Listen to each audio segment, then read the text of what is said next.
예, 안녕하세요. 첫 번째 발표 맡은 서울시립대학교 생명과학과의 황은성 교수입니다. 저는 우리 연구자들의 연구윤리 인식과 이해의 현황에 대해서 궁금해했고, 이것에 대해서 설문조사를 해서 그 결과를 간단하게 소개해드리고 중요한 제안을 몇 가지 드리고자 합니다. 먼저 이러한 질문을 하게 된 배경을 좀 말씀드리겠습니다. 사실 2006년도에 줄기세포 연구 부정 사건이 있었던 이후에 우리 사회에서는 우리 학계에서 줄기차게 연구윤리와 관련된 어떤 문제들이 계속 불거져 왔고, 이것이 사회적 물의를 계속 일으켜 왔습니다.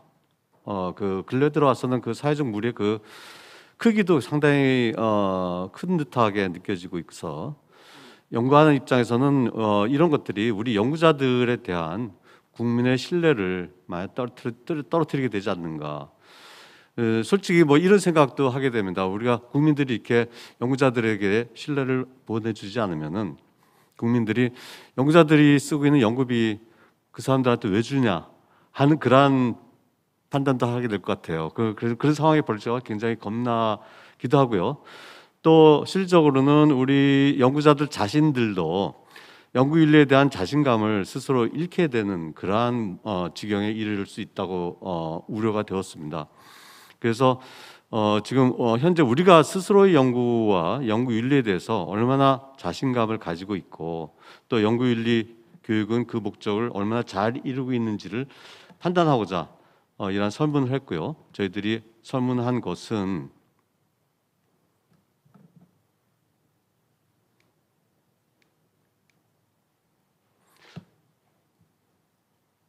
죄송합니다.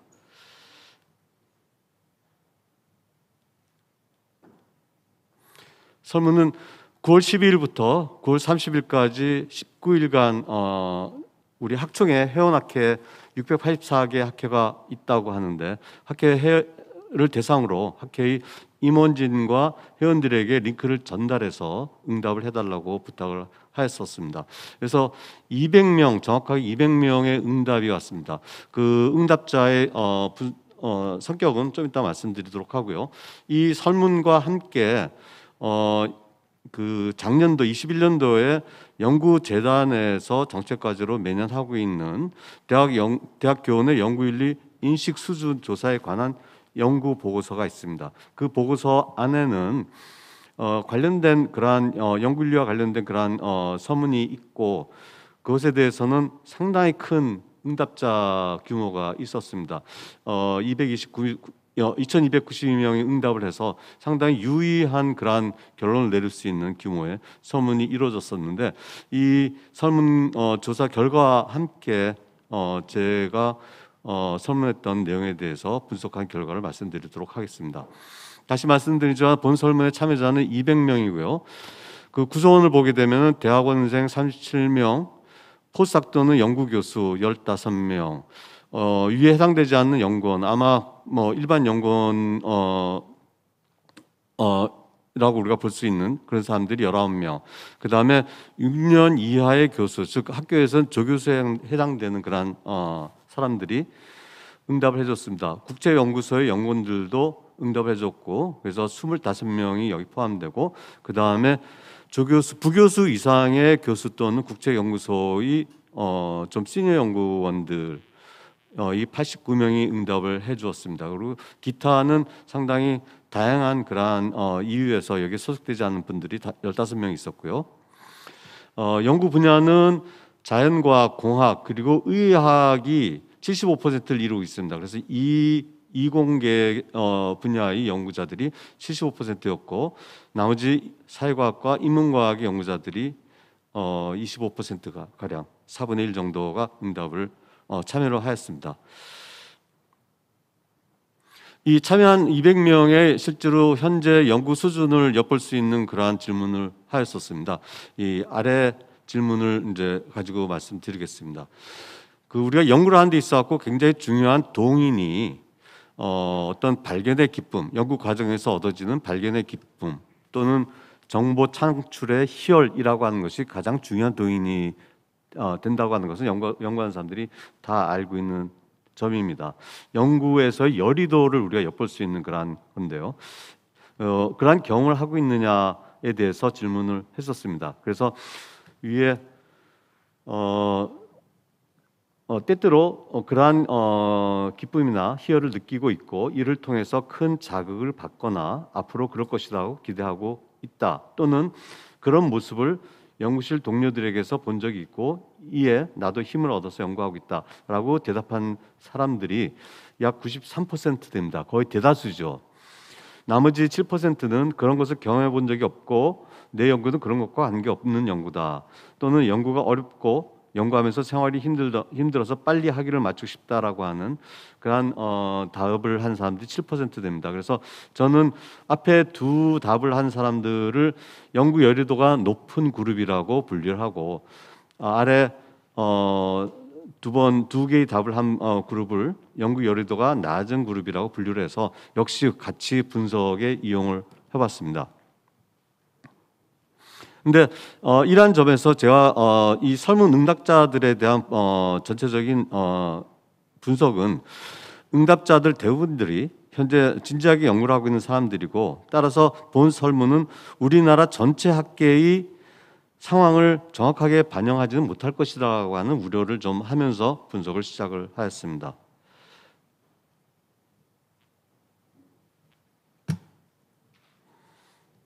이거 레이저 포인터를 어디다 쏘면은 우리가 화면이 가능할까? 여기다 쏘면 될까요? 마우스 가지고 하라고요? 예, 예. 알겠습니다. 예.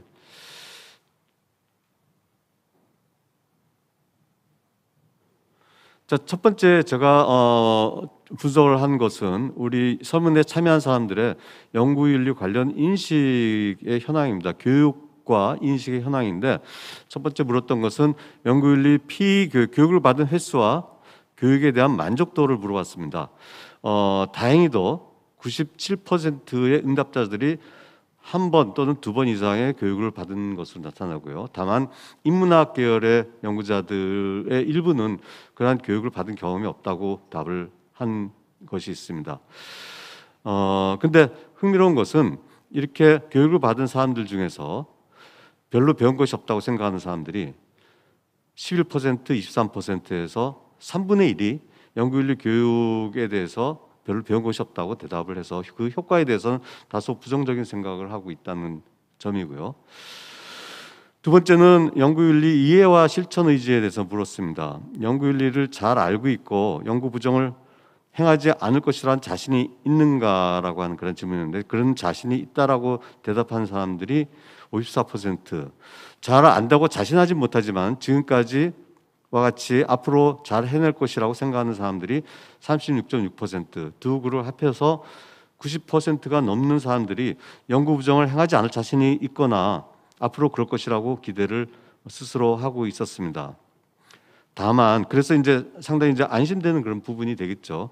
다만 신진 교수의 3분의 1 정도가 교육을 받지 못해서 자신 없다고 답을 하고 있는데요. 이런 신진 교수 대상의 교육이 좀 더 중점적으로 이루어질 필요가 있다고 생각되는 부분입니다. 자, 이 90% 이상의 연구자들이 연구 부정을 행하지 않을 자신 있다고 대답을 한 바가 있는데 이것은 연구재단의 조사한 것과 비교적 일치하고 있는 그런 부분이 있습니다. 연구재단의 조사한 부분 중에서 이런 부분이 있었습니다. 스스로 연구 수준이 높다고 판단하는가라고 물었는데 높거나 또는 매우 높다고 판단하는 사람들이 95.2%로 상당히 높게 나왔습니다. 흥미롭게도 이 응답자들이 자기 자신 말고 자기 소속 기관의 대학의 연구윤리 수준에 대한 평가는 이보다 한 10% 정도 낮게 나왔던 것이 흥미로웠다고 볼 수가 있겠고 이렇게 자기 자신의 연구윤리 준수 수준이 높다고 평가한 것은 앞에 이 본 설문에서도 많은 사람들이 지금 자기 자신의 연구 부정을 하지 않을 거라고 하는 그러한 자신감을 보여줬던 것과 같은 맥락이라고 볼 수 있습니다. 다만 연구재단의 분석에서 신진 연구자들이 경력 연구자에 비해서 같은 기관의 연구자의 준수 수준이 다소 낮다고 판단을 한 부분이 그런 경향성이 좀 있다고 하는 점 흥미롭고요. 그 다음에 상당히 고무적인 것은 이러한 자기 자신의 연구윤리 준수 수준이나 또는 기관의 연구윤리 준수 수준이 근래 들어와서 상당히 많이 증가하고 있다는 점은 상당히 고무적이라고 볼 수가 있겠습니다. 지금 제가 주안에서 본 것은 이 응답자들이 자기 자신의 연구윤리 준수 수준이 높다고 판단한 점에 대해서 좀 더 주안을 하고서는 분석을 하게 됐는데요. 그건 지난번에 더 말씀을 드리도록 하겠습니다. 이 전반적인 그런 질문 중에 인식 부분에 대한 질문 중에서 마지막 것을 소개해드리겠습니다. 연구자들이 연구 부정을 하지 않아야 한다는 의지와 인식에 영향을 미치는 요소가 어떤 것인가라고 하는 걸 물었습니다. 그래서 온 오프라인 교육 등 현재 제공되고 있는 연구윤리 교육이 중요한가라고 대답한 사람들이 17.9%가 됩니다. 그리고 연구에서 진실을 추구하고 연구윤리를 실천하는 지도교수나 선배교수 또는 선배의 모습이 중요한 요소다라고 한 것이 27.2%였고요. 현재 연구윤리 교육보다는 거짓을 행하지 말라는 어릴 때부터의 교육이 중요하다라고 한 얘기가 14.6%였습니다.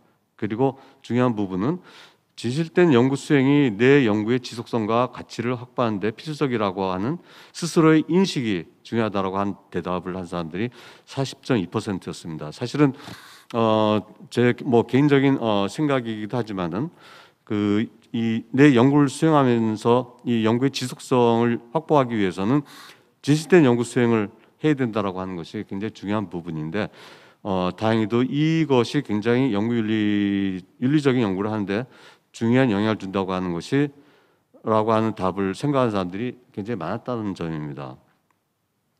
그 다음에 그리고 그 선배 교수나 선배의 규감이 중요하다는 것도 이제 잘 나타나고 있고요. 또 한 가지는 이제 현재 제공되고 있는 연구윤리 교육은 상대적으로 중요성이 좀 낮고 그 수준은 어릴 때부터 거짓말 교육의 수준 정도의 중요성을 보이고 있다는 점입니다.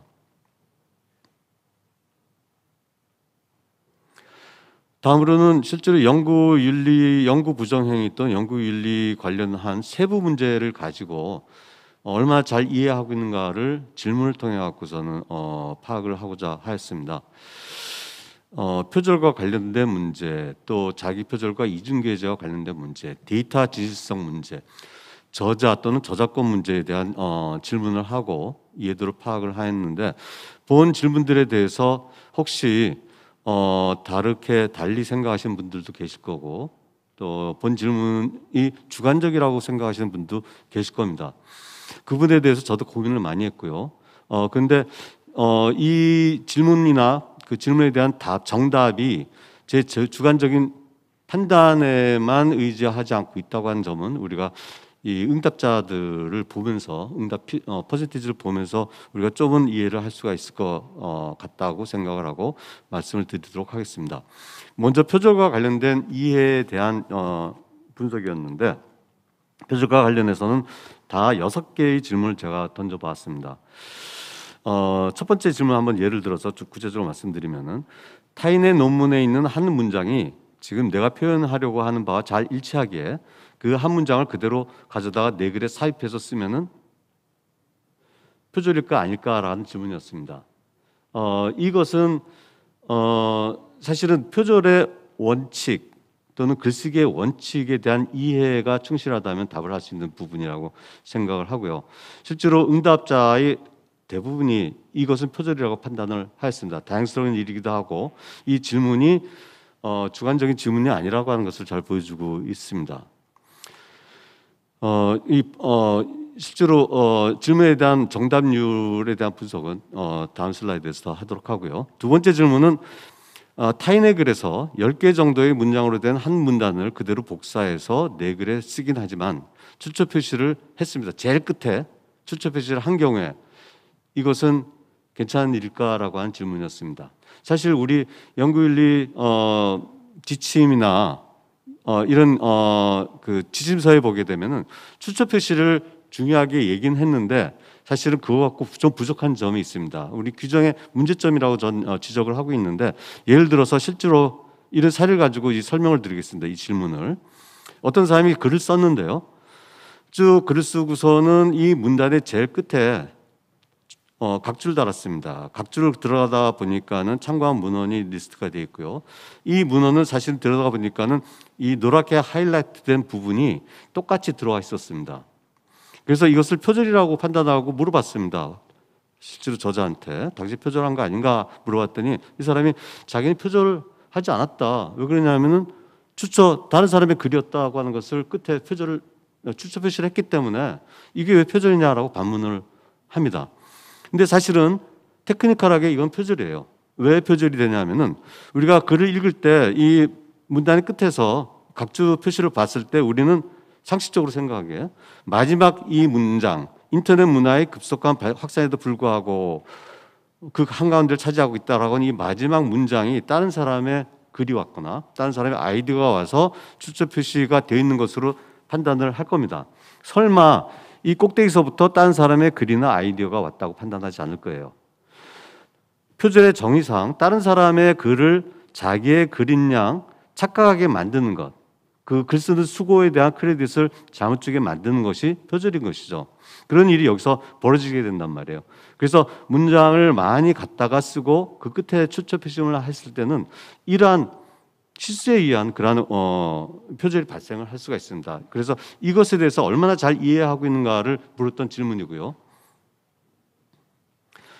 그 답원 질문도 같은 맥락의 질문입니다. 다른 사람 글을 쓰면서 A의 논문을 많이 인용하게 되어서 인용이 일어나는 각 위치에서 추처 표시를 하지 않고 대신에 그 글의 서두에서 이 글은 A 논문을 주로 참고하여 작성되었음 하고 각주 처리로 추처를 포괄적으로 표시해 주면은 똑같이 독자가 논문 그 문장 하나하나에 대한 그 크레딧을 잘못 주게 되는 그런 일이 일어나기 때문에 이거 역시 표절이 될 수가 있습니다.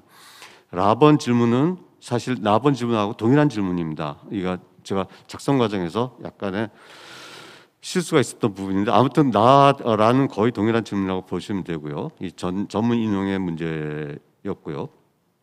마번 질문의 경우에는 국내학술지에 논문을 발표하고 난 뒤에 다른 나라 학자들에게도 내 연구 결과를 알리는 것이 의미 있는 일이라고 생각해서 논문을 영어로 번역해서 국제학술지에다 발표하는 경우에 번역 표절에 해당될 수 있습니다.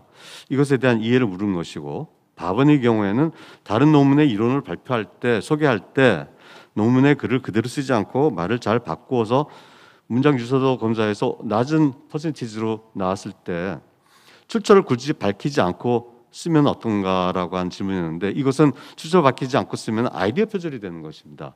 아이디어 표절에 대한 질문을 한 것이고, 마지막 문제는 다른 논문의 이론을 소개할 때 소개한 글에서는 출처를 밝히지 않았지만 논문의 참고 문헌에서는 리스트에 그 논문을 소개했을 경우에는 출처 표기를 잘못한 것이죠. 이렇게 함으로써 역시 크레딧을 잘못 주는 일이 벌어질 수 있는데 그런 부분에 대한 이해를 물었습니다. 정답률을 보면요, 전체적으로 평균적으로는 76.1%가 정답을 얘기를 했습니다. 그 중에서 지금 아까 한 문장을 가지고 썼을 때도 출처를 표시해야지만 표절이 아니다라고 얘기에 대한 정답률은 전체적으로 84.5%고 특히 대학원생들의 경우에는 대부분이 이거 표절이다라고 하는 판단을 해서 저는 상당히 반갑다는 생각을 하게 되었습니다. 지금 이 분석 결과를 종합적으로 정리를 하게 되면은 표절의 경우에는 전체적으로 4분의 3의 연구자들이 제대로 판단을 하고 있고, 대부분의 연구자들이 단 한 개의 문장도 그대로 가져다 쓰면 표절인 것을 제대로 알고 있다. 즉 표절이 절대적인 의미 또는 기준에 대해서 잘 인식하고 있었다라고 생각이 들고, 그 다음으로는 전문 인용 시에 표절의 위험에 대한 이해도가 낮다라고 하는 점입니다. 이는 출처 표시의 중요성에 대해서 치밀하게 고민하지 않고 있음을 의미하는 것이고요. 특히 교수 그룹에서도 문제가 좀 퍼센트가 높았습니다. 나에 대한 응답률이 낮았죠. 정답률이. 그다음에 아이디어 표절에 대해서 상대적으로 잘 알고 있었다고 하는 것을 보여주고 있고, 특이할 것은 사회과학자들은 타 연구자들보다는 표절의 문제를 잘 이해하고 있는 것이 흥미롭게 나왔습니다. 사회과학자들 경우에는 정답률이 86.4%였는데 비해서 자연과학자들의 정답률은 62.1%였어요. 상당히 낮았습니다. 지금 시간이 지금 다 됐는데 제가 슬라이드를 전부 다 커버를 하지 못했고요. 분석 결과를 다 커버를 못했습니다. 그래서 마지막으로 결론 부분을 좀 말씀드리면은 지금 아까 말씀드렸다시피 많은 연구자들이 자기가 현재 연구에서 연구윤리를 준수하고 있다라고 생각을 하고 있었습니다. 90% 이상의 연구자들이 그런 답을 했는데 실질적으로 이러한 사례 문제를 던져갖고 실제로 이 문제를 잘 알고 있는가에 대한 질문에 대한 답 분석에서는 실제로 많은 연구자들이 제대로 모르고 있는 부분이 적지 않이 있다. 특히나 지금 데이터의 진실성에 대한 문제도 저 초대에는 못 드렸지만은 있었는데 그 부분에 대해서도 데이터를 많이 다루는 자연과학 분야의 정답률이 상당히 떨어지고 있었습니다. 그래서 그 부분에 대해서 좀 부족함이 현실적으로 있다라고 하는 판단을 하게 되었습니다. 그 다음에 또 한 가지 말씀드릴 부분은 저자권이나 저자 자격에 대한 판단이 좀 우리 사회에서 미숙한 것 같습니다. 그래서 이 현재 지금 사실은 연구윤리의 많은 갈등이 저자 문제 때문에 많이 지금 일어나고 있는 부분이 있는데요. 그래서 앞으로도 이 저자 문제에 대한 이슈는 계속 불거질 것이고, 그래서 이 저자 문제에 대한 연구윤리 관련 교육은 상당히 많이 필요할 것 같습니다. 그리고 몇 차례 말씀드렸지만 자연과학도들의 이 판단의 정확도가 뜻밖에도 낮은 것으로 나타나서 자연과학도들에 대한 연구윤리 교육이 좀 더 사례를 중심으로 해서 많이 이루어져야 될 필요가 있겠다라고 하는 말씀을 드리고, 나머지 부분은 혹시 토론 시간이 되면은 더 말씀드리도록 하겠습니다. 이상으로 마치겠습니다.